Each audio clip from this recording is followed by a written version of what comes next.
ইসরাফিল আলাইহিস সালাম প্রথম যে ফুৎকারটা দেবেন তখন পুরো পৃথিবী কেঁপে উঠবে, মারাত্মকভাবে কেঁপে উঠবে। তারপরে যে ফুৎকারটা দেবেন তখন সব মরে যাবে। আমরা পৃথিবীতে কেউই বেঁচে থাকবো না।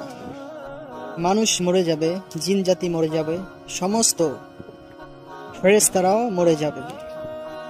মহান আল্লাহ তাআলা ওনাকে সৃষ্টি করেছেন বিশাল এই হুইসেলে ফুৎকার দেওয়ার জন্য। তার আর কোনো কাজ নেই। যে ফেরেশতা মালাকুল মাউত, তিনি মৃত্যুর ফেরেশতা, যার মাধ্যমে আল্লাহ তাআলা যিনি মৃত্যুর ফেরেশতা, যার মাধ্যমে আল্লাহ তাআলা মৃত্যু ঘটিয়ে থাকেন, তারও মৃত্যু হবে। ভয়ঙ্কর একটি চিৎকার দিয়ে মালাকুল মাউত পৃথিবী থেকে বিদায় নেবে।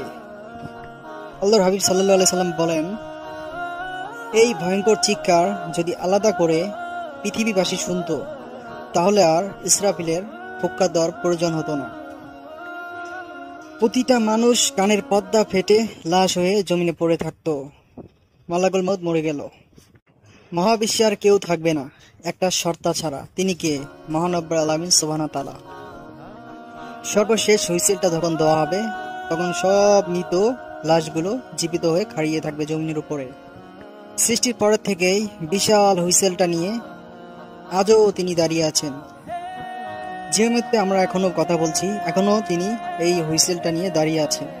একটা চোখের পলকও ফেলে না যে কখন আল্লাহ অর্ডার করে, আবার দেরি হয়ে যায় নাকি।